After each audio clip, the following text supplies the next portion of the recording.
Hello, thank you for tuning in. I am Kellie Fitzgerald. This is the Positive Vibes podcast. Today I have some really interesting guests, and I'm sure you will enjoy hearing them and following the conversation. As you know, if you've watched me before, if you are a regular viewer of the show, I go everywhere. Where we start out may not be at all where we end up. So just bear with us. Hello, guys. Christina, Bill, you guys want to introduce yourself, kind of say a little bit about what you do before we go off down the rabbit hole? Okay. Yeah, I'll start and Christina will follow. One thing I'll mention is that I recently published a novel, and it focuses on actually the CIA mind control program that existed in the 50s and early 60s called MK Ultra. And they experimented on adults, college students, and kids. And I was one of those kids. My brother and sister were in the program in the late 50s. So the novel is a fiction inspired by my experiences because we repressed the memories for 30 years and we were given electric shock and psychedelic drugs, things that could distort a memory, but we remembered a number of things in common that kind of collaborated with the news articles and books written about MK Ultra. But a lot of this is also about the healing journey that I needed to go on. 30 years later, we remembered this stuff. And initially, in the first novel, Memories of MK Ultra is the name of it, it gets into psychotherapy. We used a psychotherapist, but there was also a spiritual dimension because my sister had a vision that caused us to start to remember this stuff. But then when I moved to California, got to get into things like Reiki and hypnotherapy and EFT, all kinds of different healing techniques that I became very interested in and were very, very helpful. But I was so fortunate that I met a medium who was also a critical part of my healing journey. So, Christina, why don't you take off from there? Okay, thanks, Bill. Yes, it started out where I went to a massage therapist that I didn't normally see because my massage therapist was on maternity leave. And as she was working on me, she said, "You have an amazing, powerful energy. You need to get attuned to Reiki." And I said, "What's that?" I had no idea what that was. So I just, said, "Oh, that's interesting," and went on about my way. And then a few days later, I was vacuuming, and the spirit said to me, "Go turn on Montel Williams' show." And I did. And Sylvia Brown was on, and she was talking about Reiki. So I said, okay, that's the second time I've heard this Reiki stuff. And then shortly after that, my husband and I had a Christmas party for coworkers, and that's where I met Bill and his wife Inga. And we were talking to them after everybody else left, and I was telling them about this Reiki stuff. And they looked at each other and kind of grinned. And then she looked back at me and she said, "Well, I'm a Reiki master. I guess it's time to attune you." So I just said, "Well, okay." And so through the attunement process, then, as you know, you then work on someone. And I was standing at Bill's head in his shoulder area, and I began to see very uncomfortable visions of what happened to him. And was afraid to even say anything, although evidently my facial expressions gave away the fact that I was experiencing something. So that's where I began, and because of Bill, I developed my my intuition and my I got attuned. Of course, now I'm a Reiki master teacher. And so that's kind of how I got started with all of this. And then now I'm an author as well. Well, that's kind of a common story with Reiki just kind of being thrown at you. I've always been very intuitive. I've always seen things that nobody else saw. But when I was a teenager, someone said the word Reiki to me, and I went, "Huh?" Like a dog twisting its head. What? And that really was a beginning point for me too, being able to start seeing where other people needed help, where they had issues. So that's really common. We have that in common. A lot of people that I know that are Reiki masters, Reiki master teachers, they've also said something very similar. It's like that word gets thrown at you out of left field, and then I had no choice but to go down that, that path, because it was just like calling me. And it sounds like that was kind of the experience you had too. Yeah.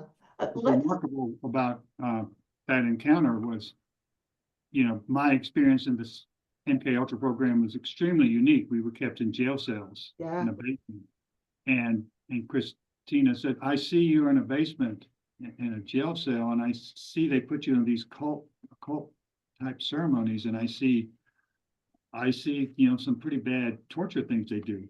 And she described some of them. And the chances that somebody that I'd never met before would know that stuff Mhm. made me a believer right away. She was so right on with what she was picking up on, because I had previously remembered these things. Of course, then later she helped me remember some additional.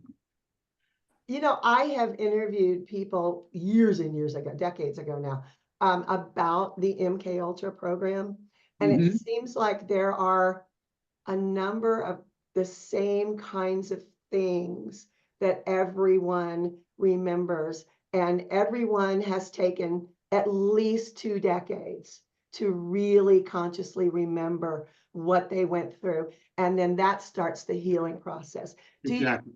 Do you think that there was something done to you to keep you from remembering immediately? Was it just pain? Yes. I mean, it is true that children that are subjected to trauma, and even adults, will repress memories. It's a natural phenomenon. And we actually had some things that happened to us outside of MK Ultra that we repressed, traumatic experiences. But I do recall the psychiatrist that was working in the program that I was in actually hypnotizing me to forget it. I worked with a therapist for a while. I mean, a number of different therapists over the years. And one of the first ones I worked with did a hypnotic regression, brought me back. And I recalled being hypnotized to forget the whole experience. And they were into doing that, I've read. What was very, very helpful to me, though, is that I was fortunate in that I had brother and sister who were in the program. And so we could validate, we independently remembered we were kept in the jail cells. We independently remembered the electric shock. My sister was older, and she remembered the psychedelic drugs. And then some very good books came out, and some, a coast-to-coast program, in fact. Yes. In which a lady who had interviewed adults who were children in MK Ultra, my brother-in-law listened to that and called me up and says, everything you've been talking about, these people are saying the exact same things. Right. And we lived in Maryland, where MK Ultra was headquartered. Right. And I actually was able to figure out why we were put into the program based on various aspects. The stories from so many different people are so similar that you have to come to the conclusion that this happened, this was really going on. I've had a lot of people. In fact, when I did a call-in show, I had people calling in saying, "Oh, that couldn't have possibly happened." But when you start hearing from 10, 20, 30 people, right, it's kind of like the aliens or Bigfoot. I mean, something is happening, something has. Yeah. And one thing that I've done to address that, because I do get skepticism sometimes, but on my website, BillYarborough.com, when they go in, they immediately see many, many articles by the New York Times, the Washington Post, NPR, BBC, almost every major media outfit that discusses it, mind control and MK Ultra. Yes. There was a Senate hearing, 2 presidential commissions that investigated it. So they found records. It's an historical fact. And then when people see that, they go, "Oh, it's true." Right, right. I don't know what it is in human nature that makes people, "Oh, you have to prove it to me or I'll believe it when I see it," because so many of these things happen, and you have so many people that experienced it. Even, as an intuitive medium, I have met people and you can see these things in their aura. So this has transpired. Yeah, and Christina's validation was very powerful because she got into real specifics of Mhm. things that happened. And I guess what was tremendously powerful was the second time we came to visit Christina and her husband, my wife and I. I do recall the deaths of some of the kids that were in the program, and it's in my novel. And they showed up and started speaking through Christina. And Christina, if you want to talk about that, go ahead. Whatever you feel most comfortable doing. Well, I just found myself saying things I had no idea what I was saying. Mhm. And often when I channel things for him, he'll say, well, remember, I mean, it could be even the day before, and he'll talk to me and I just don't remember. So I just remember it feeling very powerful. I'm sure you'll understand this, that this overwhelming energy, it was almost as if I was being lifted out of my body and they were joining me or something. I don't know. That these particular spirits, I mean, I've channeled a lot. I was an intuitive life coach and all that. I've done a lot of readings and such, retired now, but the spirits that are connected with him in particular are strong and persistent. Yeah, what I'm picking up from that is these are old souls. They've been around for a long time, and Right. that lends the power. But what you're talking about as far as not remembering afterwards, that's very, very common with a channeled message. It's like they inhabit your Right. body and you're sharing your person with them. And when they're gone, you don't remember because you've been pushed so far back that Was actually the way she talks is different. Yeah. Yeah. Actually, the individual, I believe Christina is referring to, one aspect that was very unique. I mentioned the CIA was obsessed with the metaphysical. Mhm. They, particularly Mexican shamanism, Yeah. they sent an agent down there to get the magic mushrooms that they could create psilocybin from. But they actually, if my memories are correct, and my brother and sister picked up a boy who was raised to become a shaman from a very, very remote Mexican village. His grandmother was a very powerful shaman, and he was older than us, 14, and he was already down a very spiritual path. My therapist that I had initially basically concluded he was somewhat awakened, if you know what I mean by awakened, Right. enlightened. And so, you know how those people talk sometimes. It's a very powerful, insightful, and I just remember Christina saying something, and then she goes, "What in the heck did that mean?" Yeah. Yeah.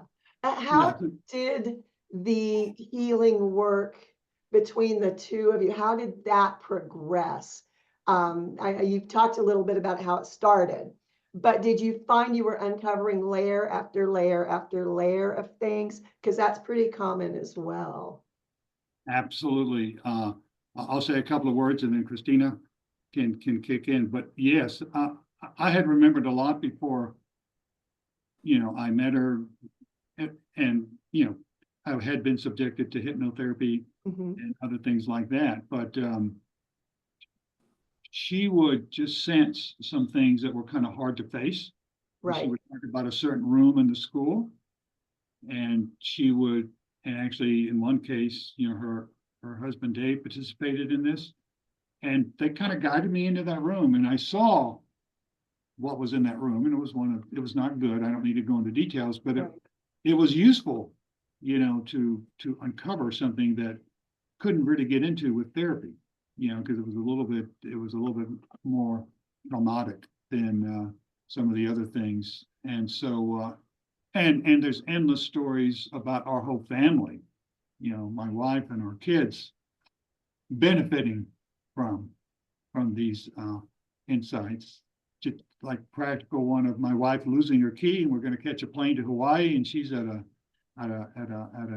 she's a realtor, and she's at a house, and she can't find her key, can't get in the car. She calls Chris up in Arizona, and she says, "I see a basket on the mantle, or flowers." My wife turned it over, and out fell the keys. Yep. So, Christina, I know you have more of those to share. Go ahead. Oh, well, we've got all day. I don't know, but the continuing healing has now, first of all, Bill taught me the value of not over giving. Yeah. Because he said, as he would start seeing me, you know, I wasn't going to charge anything, and, you know, all of this stuff. And he very quickly adjusted my attitude by saying, it needs to be an equal energy exchange. Mm-hmm. And so, you know, this all started in like 2000, and I think it was 4 or 5, and 2002.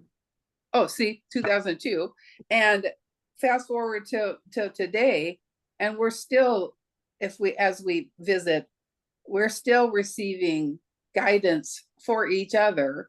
In fact, I was a little saying, like, I don't know, I was going to say, I don't know how much I can contribute to this conversation, but one of my guides immediately snapped me on the back of my head. So I said, never mind, this will be great. So, one of the things that and I hadn't even necessarily remembered this till we've been talking about this, but one of Bill and Inga's sons was looking for an apartment, and I only just remember the fact that I said, well, I don't know what you're all are doing, but it's to the right, and that ended up being the apartment that they rented. It's just those kind of random type things that as a medium, I know you'll understand. It means nothing to you per se, or it just sounds so benign, and it's not. It ends up being a big thing. So yeah. I had a client one time lost her keys, and I kept seeing a black and white spotted thing. I thought it was a pillow. No, it was a dog, but it was laying on her keys. And I was like, it's under the black and white spotted pillow. And she goes, I don't have a black and white spotted pillow. But she looked around and she says, oh, and that's where, so it meant nothing to me, but yeah, she figured it out immediately. As far as working through healing, my background is mostly working energy work with battered women, because that was my history. But when you started working with Bill, how did you know what direction to go? Because sometimes if it is a very, very, very deep trauma that has been very buried through decades, it's kind of difficult to navigate. Okay, do we stop now? Do we go forward? How did you do that? Well, some of the times my hands were like magnets, and they would just go to a point in his body. One really profound time, I found myself going to his chest, and then I just started getting a bunch of information that I didn't understand, and then I just tried to pull back, and it didn't work the first time, and I said, please let us go slowly, and then I was released. So I'm not exactly sure how I did that, but that's kind of how I did. Now there are times when, I think anyway, in my memory, where he would, if I was doing energy work on him, he would have me move. Right. I'm not sure exactly. I don't know if that was mind to mind communication, or he said something to me. I don't know. I was kind of, when you're doing energy work, you're kind of in another zone anyway. Right. Yeah. The thing you said about one of what my therapist that I had here in California taught me is that you have to integrate the changes that occur as you heal. And if you go too fast, that could lead to trouble. And actually my novel series, it's a series.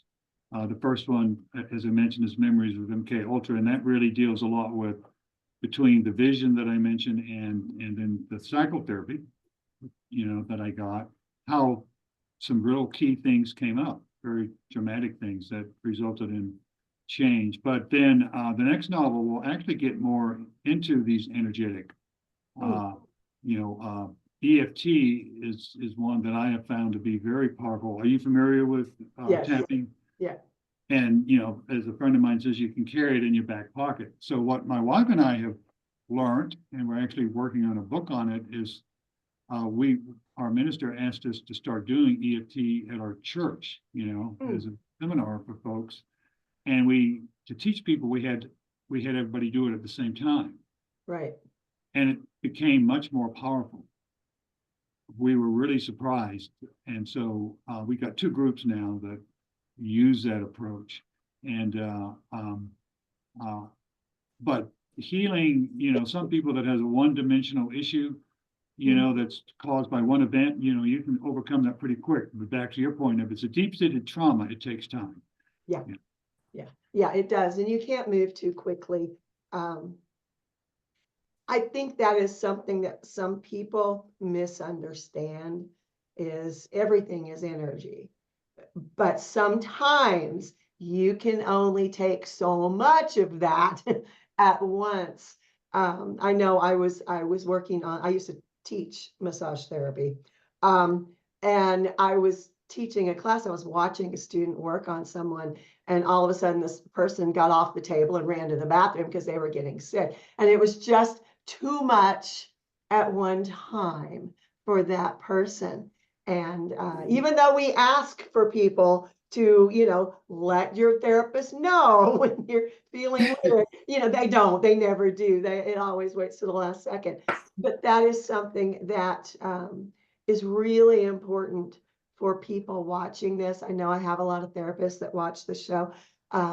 You have to know when to stop. And if you are an experienced energy worker, you feel it. You feel that pushback. It may be subtle, but you feel it. So listen to those things when you start feeling them. Don't just push through, because you can kind of do some damage. Now, my brother, of course, at the time we did not know these things had occurred to us. And he was the youngest. He was only 2 in the program, and started doing a lot of deep meditation and things. And I think things came back too fast. Yeah. And it was very, very damaging. He never really fully recovered. And so, because I witnessed that experience, I knew, don't do that. So yeah, you're absolutely right from my perspective. Absolutely right. Yeah. Give it time. But in time, remarkable things happen. Yep. Yeah. I guess my best example is that I used to, when at work, they tell me when you're a very good writer, but when you speak, you don't speak with any confidence. You trip over your words. You don't seem to believe in what you're saying. You stutter. And so I took EFT, and for a year, before any meeting, I would do it. And a year later, he said, you give the best presentations of anybody on this team. So it took time, but it did produce results. Right. Yeah. And for people watching who may not know what EFT is, it's emotional freedom technique. It's a tapping. If you've watched my show, I've had many people as guests who talk about EFT. So if you're not familiar with it, please do look it up. It is incredibly helpful. The other thing is combining different modalities.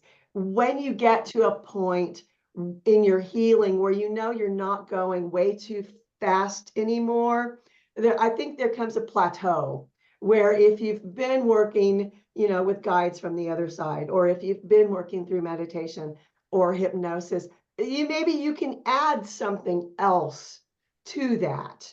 Because I do think we plateau in healing, and maybe different approach. Yeah, you're what you said is very much validated what my therapist did with me, in that it was Reiki, EFT, EMDR, hypnotherapy, and she even had Christina come into a session, and she learned a lot from watching Christina operate, and that was a very remarkable remarkable session.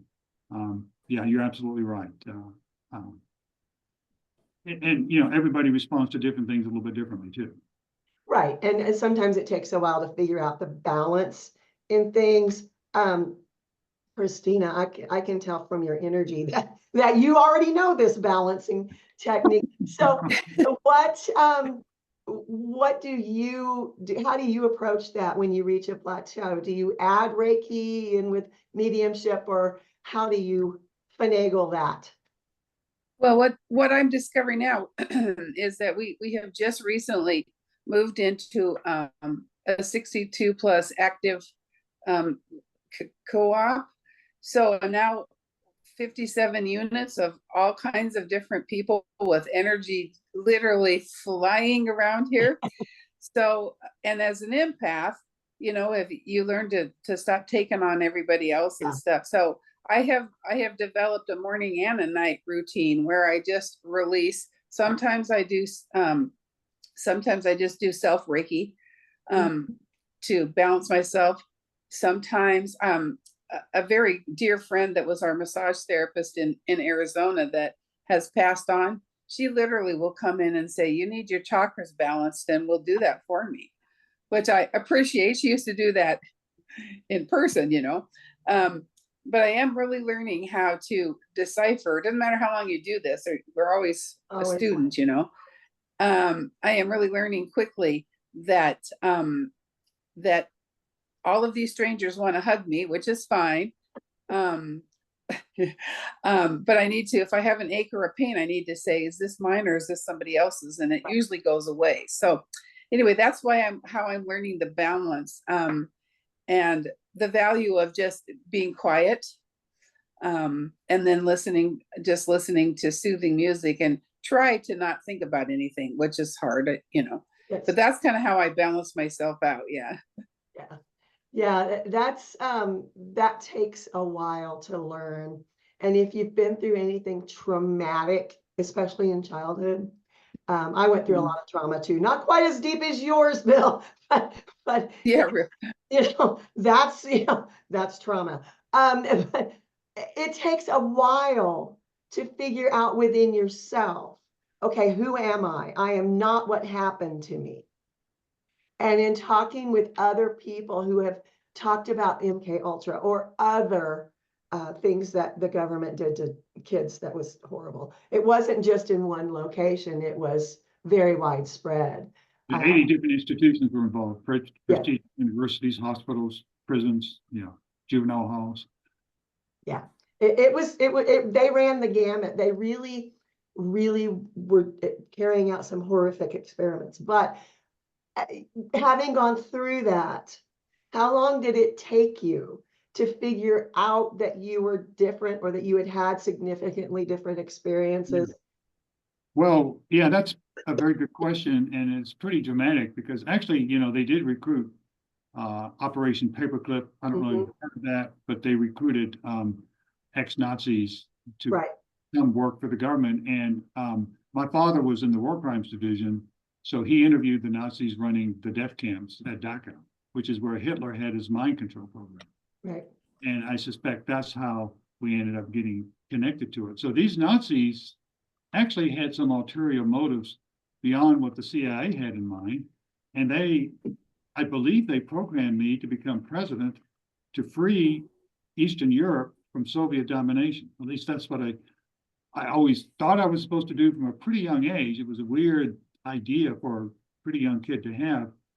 And this is all in this first novel. And when this stuff, and that was my obsession, you know, I followed politics very closely, was going to get into it. But then when this stuff all came back, you know, it was like, oh no, I'm not going to go there. You know, that's not for me. And luckily, around the same time, we had repressed the memory of the Mexican shaman boy too. But then his memory came back. And he actually gave us a lot of love and comfort while we're there. And as my therapist concluded, you know, you actually had a positive contravening force at the same time, which caused you and your sister, and even to some extent my brother, to be less damaged. But then when the memory of him came back, you know, I never thought I would ever get married. I never thought I'd ever have kids. I wasn't capable of getting close to people. There was a lot of psychological hangups. Mhm. His memory, when it came back, literally my sister, the night before we remembered him, she wrote down the number of a dating service and she said, all you do is write and obsess about what happened in the past. You never go out on dates. You're going to be a lonely old man. And here's a dating service and give it a call. And I thought, not in 1,000 years. Well, we remembered him that night. And the next morning, the next day, I knew I'd call that number. It was a very almost Scrooge-like conversion Mhm. that occurred, where actually, if you forgot what it was like to be loved, you don't really know how to love. But then if the memory comes back of being loved, suddenly you kind of know how to do it. Yeah, that's something that I have heard over and over is uh, kids came out of that situation. I know two people who say they escaped from that Oh, really? situation. And their identity is with that experience, what happened there. And it takes them a long time to figure out, huh, that's not who I am. That was what I went through. That was not who I am. And then to rediscover who they are. And it's just something that I don't think people talk about enough. Any kind of incredibly traumatic experience you go through as a child kind of tweaks your identity. Yes. Well, the novel is written that way. The novel is written to show what's going on in 1958 from the perspective of the Nazi running that program. And then the rest of the novel starts off from when they're kids in the program up until they're in their 30s. And so the reader knows what they went through. Right. Characters are twisted and have no idea why. And it can show the power of the subconscious and unconscious mind in influencing behavior. So some of the readers that read the book say, oh gosh, oh wow. Because you don't have to have repressed memories like MK Ultra to be affected by these dynamics. Right. A lot of people have wounds that they recall, but they've never really dealt with it. They've never really addressed it. And so the behavior is driven by those experiences that they're really not free from yet. So I think these concepts can benefit a lot of folks that are, haven't been through as traumatic experiences, but nonetheless, difficult ones that do affect and lessen, don't allow them to become the fullest person they could be. Yeah, there was, I used to, I haven't since COVID. Everybody changed since COVID. And I used to go and do talks at battered women's shelters. And there was one little boy, and he said he was bad. He was going to prison. He knew it. And he was like 4. I'm like, why do you think that? And it was what he had been through, the abuse he had seen. And he said, I'm afraid I'm going to be like my father. And he says, I'm going to kill someone. And that was just heartbreaking. But that's a traumatic experience that this little kid had identified himself with, not realizing he's not what he went through. He had been put in counseling at that time, and I sincerely hope he's still there. But childhood wounds do so much to us, and they have such long-term repercussions.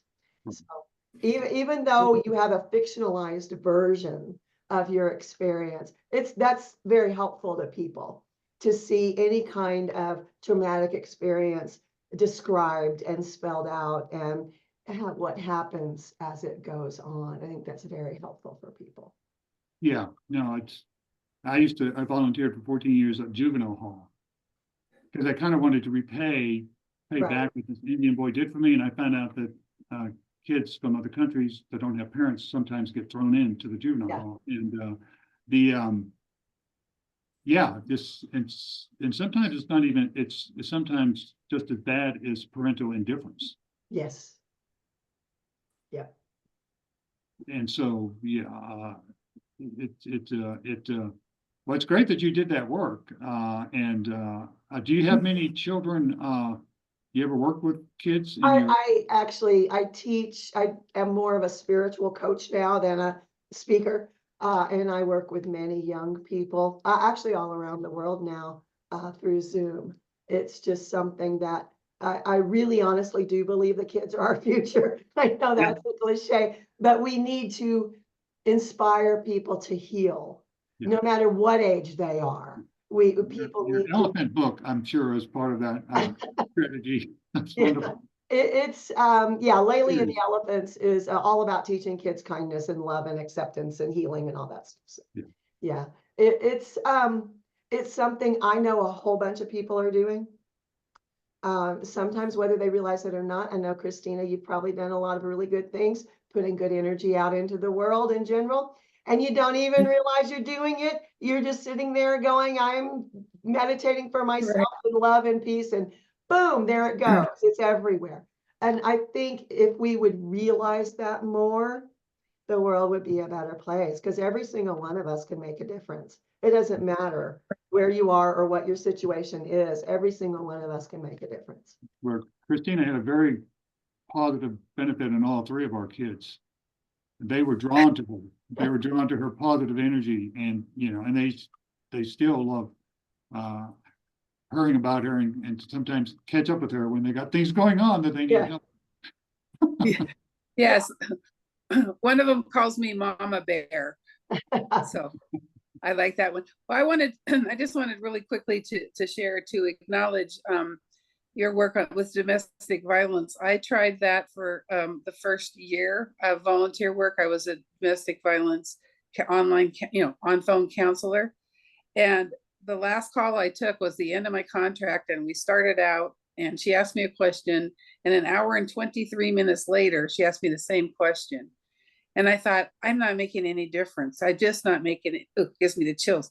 I'm just not making any difference. And so after that, I just sobbed. And so I just said a prayer and say, please send me a message where I can be of better help to mankind, so to speak. And then within a few days, there was an advertisement in my local paper to be a hospice volunteer.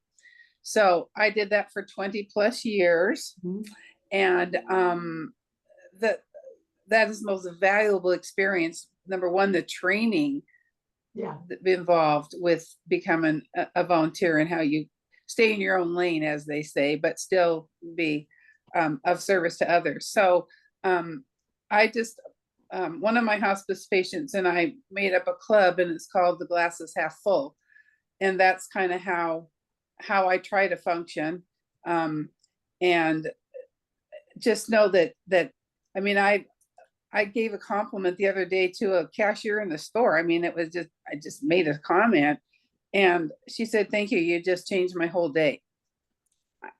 Yeah. And I don't know. I don't even know what I said, to be honest with you. I just was kind. So I guess that's part of my role here. Well, those little things are very, very important.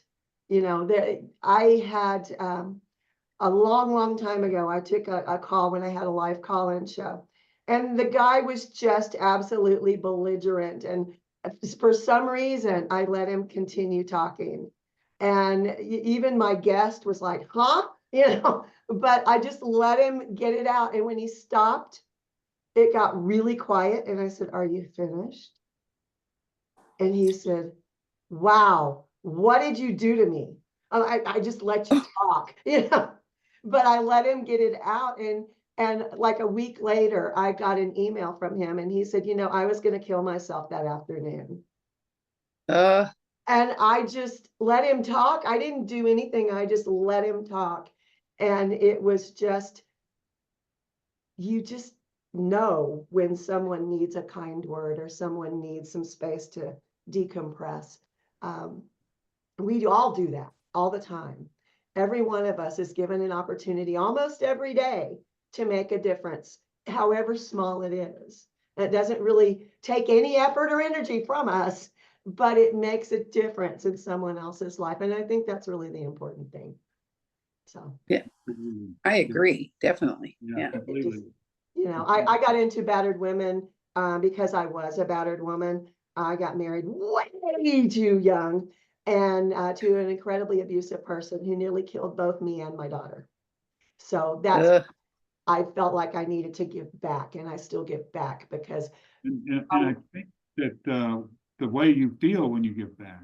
Yeah, Yeah, when I left I went once a week to the juvenile hall for quite a while, and every evening when I left, I just felt better than anything that I had done at work that day, it just to see the positive impact, that just sharing, allowing them to speak very often is, you hit upon it right there. Yeah. That right there is a very big thing you can do.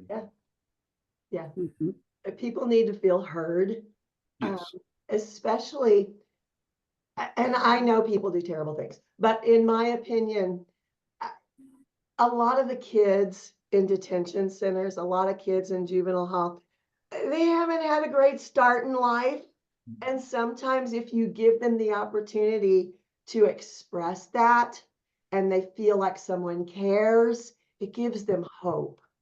And sometimes that's what people need is hope. Right. Yeah. Absolutely. Yeah. And of course, Christina had, as she said, quite a career in the hospice world, and being a medium, she would see when these people are ready to pass, she would actually also see the spirits. Yeah. With them. Yeah. I worked with a very, very gifted psychic who would walk through hospice. She also worked hospice. That's something empaths do. That and Right. do, which I do, so, but she would walk down the hall and she would say, Tuesday, okay, Friday, all right, week from Wednesday. And she would be right every time. And she wasn't being morbid. She was Right. talking to the spirits that were there waiting for these people. And, in my experience, well, I died last summer, it's amazing how far in advance sometimes angels and departed loved ones start assembling. They assemble a team for each person that's about to transition. And it just, she could see it. And, and the nurse would say, oh, that's terrible. How can you say that? She goes, I'm not being morbid. I'm telling you, this person has 5 people, that person has 8, this person over here has 11, and that's what she was seeing. So it's that is a area I could not do very well in. So bless you for doing that for as long as you did. I Thank- actually think they show up when you're also, not when somebody's going to pass, but I know in my case, Christina helped me realize that when she was doing things on me and there was something significant that was likely to come through, they would start showing up. Yeah. Various spirit guides, and that was sort of a signal, that Mhm. something important is going to be released. Right. And I think that people who we have the term synchronicities, very eerie synchronicities. I think sometimes that realm is involved in there, Oh, yeah. Yeah. Oh, yeah, absolutely. That's one of the things that people, I think, are just now beginning to realize is there's no such thing as a coincidence or an accident. Right. Everything, Right. there are realms upon realms and dimensions upon dimensions, and everyone is interested in what we're doing. And it's really, if you think about and like I said, I died last summer. So looking at it from a different perspective really does show you all the moving parts. It really does show you all the moving parts and how much everything is energy, and we are all connected. And I think whether you're volunteering with hospice or animals or whatever it is, you're doing something really, really fantastic and very much needed. So I always tell everybody, you want to feel better, go serve Thanksgiving dinner at a homeless shelter. Yeah. I used to torture Yep. my daughter with that. Thanksgiving, she'd go, oh no, we're doing it again, aren't we? Yes, we are. We're doing it again. And now my grandchildren do that. So she sort of carried it forward. But it's so important to give back. Yeah. Yeah. And Yeah. for you, Christina, it's also very important to be on the receiving end sometimes. Yeah. Well, Yes. Oh boy, is that ever a message? Thank you. That was a real gentle reminder that I need to be. Somebody Oh said boy, it, so you know you need. I know. Well, by any chance, if it was a tall, thin black man, that would be Mr. Peterson. I don't know if you see who said that, but Yeah. does that sound familiar? It does. It does. He's. Okay. That okay, right. Well, he's the one that thumps me on the back of the head. So he was, just so you know, he was my last hospice patient in California, and he he's the loves one you that wanted. dearly. Oh, I know. He wanted me to write a book about him, and on his deathbed, I agreed to that. And I only knew the man 4 months, so I thought, well, how am I going to do that? So anyway, that's how my first. Oh, I know. Well, so anyway, that was my first book. I wrote that about hospice. Then I wrote another book. And then the third book is Me and Mr. P. And it's all about him and me. And so he's very delighted. And then my newest one is about my development. But wouldn't you know, Bill, he'd show up. He has to be in everything. Well, yes, he shows up on a regular basis. When Christine expresses some lack of confidence in himself, she'll get that done. Yeah, you are. Yes. Well, this show, in fact, we were talking. She goes, "Well, I'm not sure." And he says something. Oh, come on now. Yeah, you are far more gifted and valuable as a person than you realize, and you need Oh, to. You really know that. Take it into your heart. Thank you. I feel that my whole body. So. Wow. Yeah, he's quite chatty. Yes. I apologize for introducing him to you. He's fine. I have a guide from New Zealand who has that accent, and he says he's a Kiwi, and his name is Dewey. And I cannot tell you how many other people have told me, "Will you get Dewey out of my reading?" So don't be surprised. Okay, well, but it is interesting how we are connected. You know, we are definitely connected. And it's really a beautiful thing that people overlook. Yeah. Well, and with ancestors and things, Einstein said the past, the present, and the future all exist simultaneously. Yeah. And I don't know if you're aware of ancestral healing, but that actually DNA hands down trauma. Yes. Of our ancestors. Yes, it does. So when the shamans would say, if you heal your ancestors, you're healing yourself and the generations in front of you. Yeah, that happens in animals too, by the way. Oh, really? Yeah. It's really interesting. I decided to do a scientific experiment myself. I live in the middle of nowhere and I've got acreage. So I started rescuing different animals. And there was a goat that came into my life. He was actually running down the middle of the highway. And I stopped and threw him in the truck and brought him home because that's who I am. And I did some research. And his father had been butchered, and his father's father had been butchered, and he was a meat goat.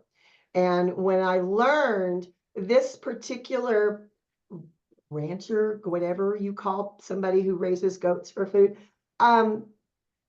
they did it in the field. So babies, mothers, siblings were watching.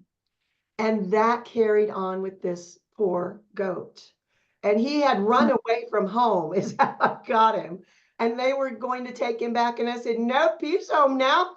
And he, for years, had a couple of years, he thought he was a big dog. He just played with my dogs and it was really cool. And I had goats in the past and, it was just a wonderful thing. And now he is living his life of luxury at a very large farm who feeds him until he is about to be as big as a cow. And I know he will always be fine there. But when I had him, I could not split firewood. He would run shrieking. Oh. And it was that memory. Ooh.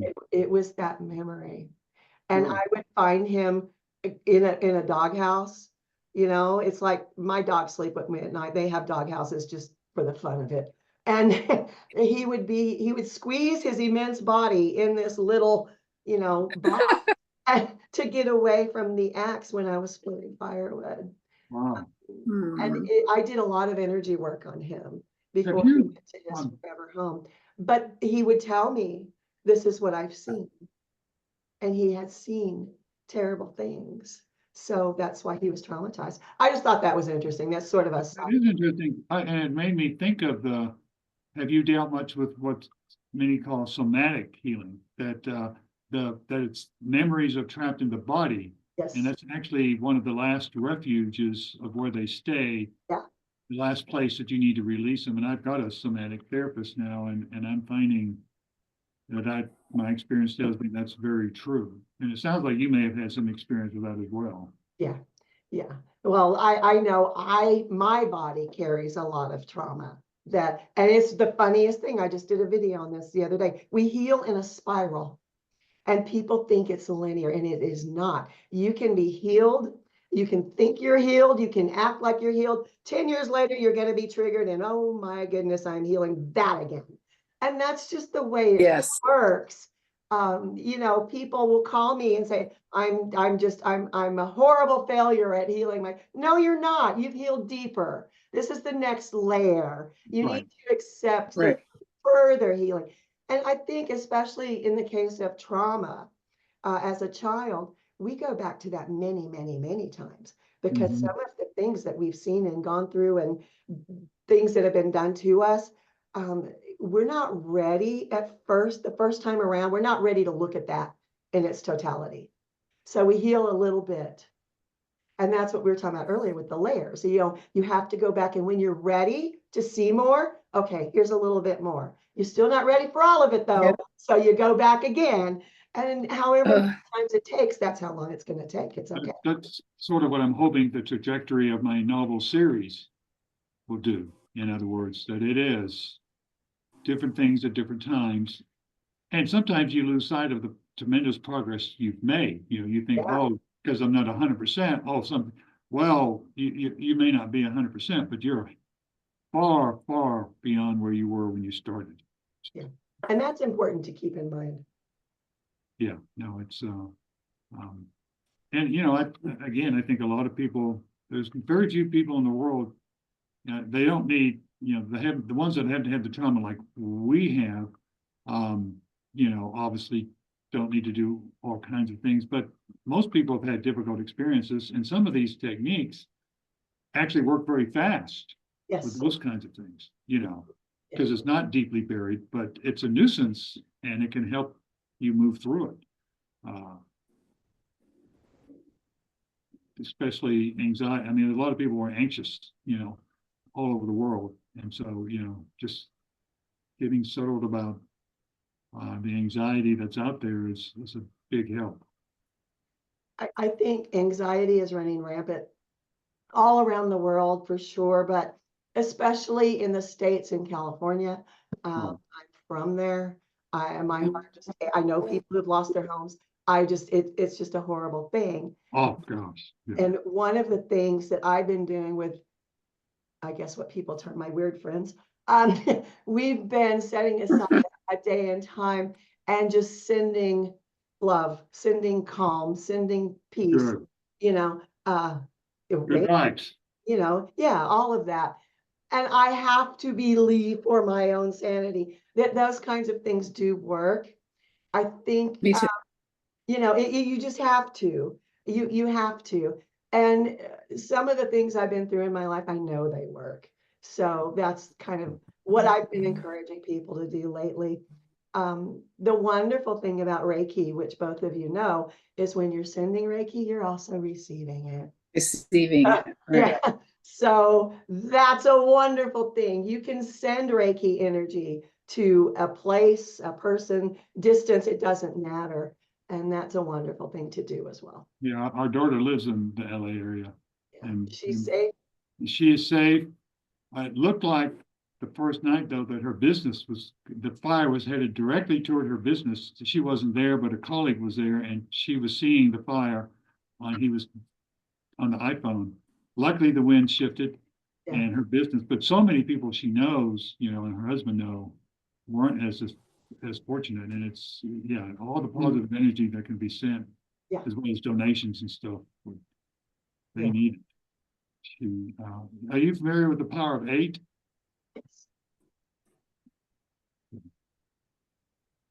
Yeah. Someone is talking to me. And not someone I recognize, got to be one of yours. But they are saying it's really important right now for everyone to step into their whole self, step into their whole gifts, step into their whole everything that you can be. Now is that time. And I'm guessing they're talking to you, Christina. Uh-huh. Something you've heard before. But that's what they're saying. It's really important right now because the world needs people to step into their full energy, step into your full personal power, step into everything that you are and everything you are destined to be. That's really important. So I'm not sure who that came from. Not one of mine. Yeah. Yeah. Well, I created an intention box years ago. And so each week I had a group of people, and they would send me their intentions, and then I would write them down and do a box and do a ceremony. And I recently, so I ended at the end of December because I knew something bigger was coming. So I'm open to, I realize something is coming down, and I am, you know, open to it. What seems to also happen is my husband and I travel a lot. We are on cruises a lot, and I seem to connect with some of the performers on these cruises, and just, you know, they make a difference to me and I make a difference to them. And that, you know, that's a collective where there's a lot of people there. So I'm not exactly sure what whoever was talking to you was referencing exactly, but I am paying attention. So I knew that I had to close that down because I'm very intense on, you know, every single week I would do that, you know, for 3 years. So if I'm told to stop that, then I know something else is coming. So yeah, I think you have a bigger purpose than you realize right now.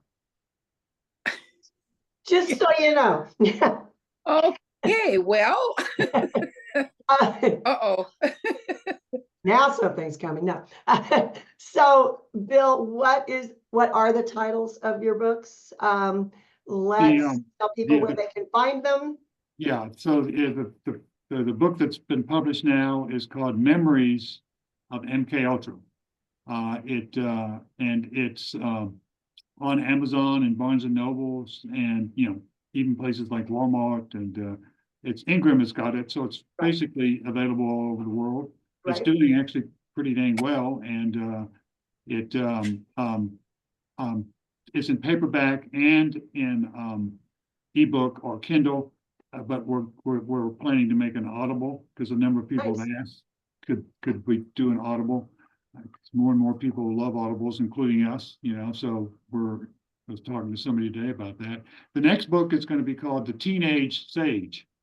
Okay. And it's going to be from the point of view of the 1958, or it will be from the point of view of the Indian shaman boy that's in the program.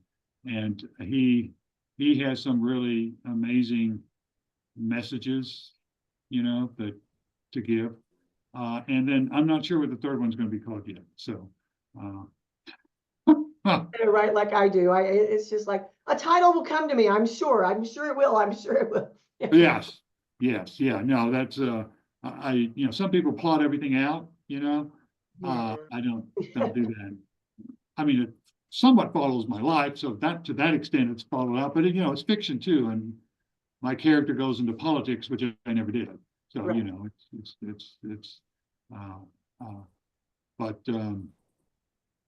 yeah, right now my focus is just kind of getting the book marketed and those kinds of things. So, how's your children's book doing?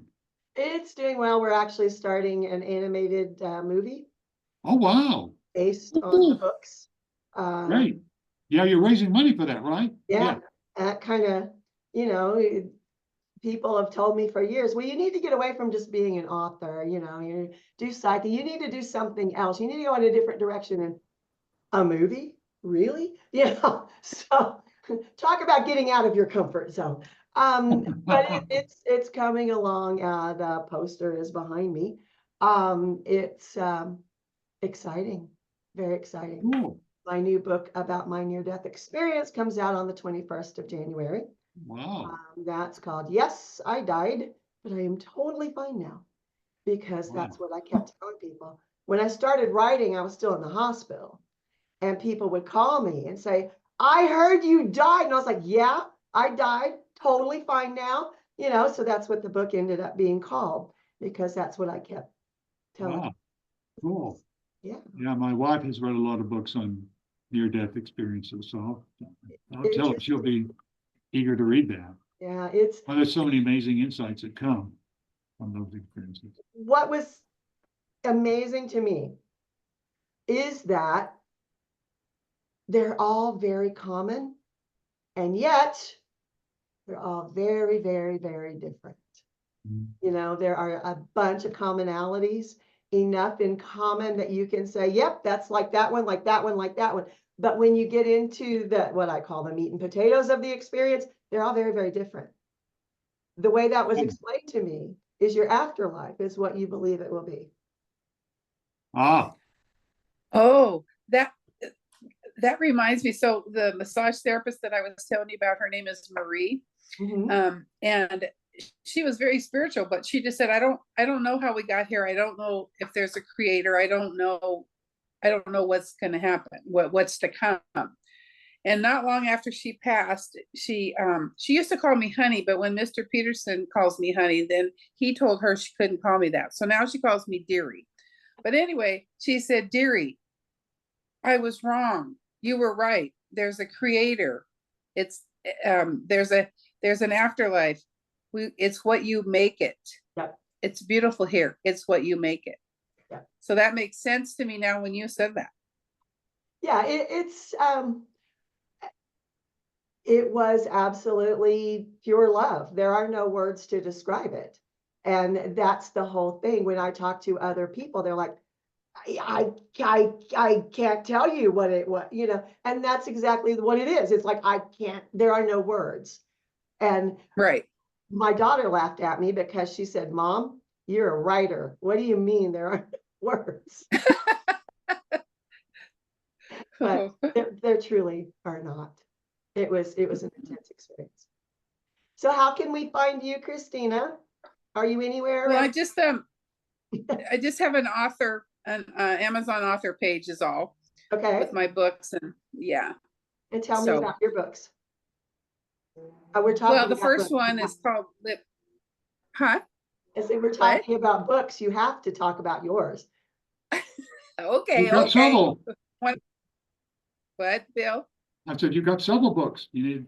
Yes, 4 exactly. Okay, so I right after I met Bill, my husband made me promise, again, these promises, that I would write a book about my experiences, developing my intuition, etc.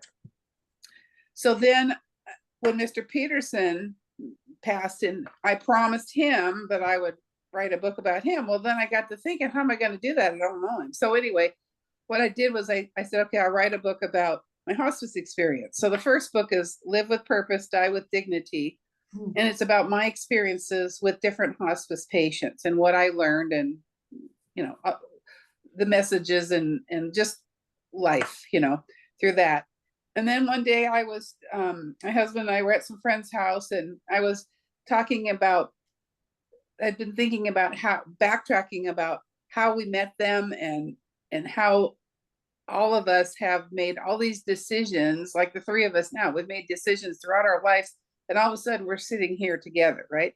So anyway, that book is called The Ripple Effect, Stories from the Heart. And Bill has is it 1 or 2 stories in there? Anyway, what that is it's by Christina Lufkin and friends. And my husband has 2 chapters in there too. So it was to help other people get published as an author to move on. And then finally, I had enough because of all of my interactions and my friendship with Mr. Peterson since he's passed. So that one is me and Mr. P, from hospice volunteer and patient to forever friends. And then finally, my most recent book, and I'm done now, is Road Noise, A Spiritual Awakening. And Road Noise came from, my husband is analytical. And so he would say, well, when I would try to be getting messages and what's happening, what do you hear? So finally I said, well, when you stop driving and you're on a road, you know, that woo, woo, woo sound. He goes, well, okay, road noise. So that's kind of how that title came about. So, and it was just published in 2023. So that completes my author writing, sort of. I will put links to everything below the description or in the description, depending on how it works out. Okay, thank you.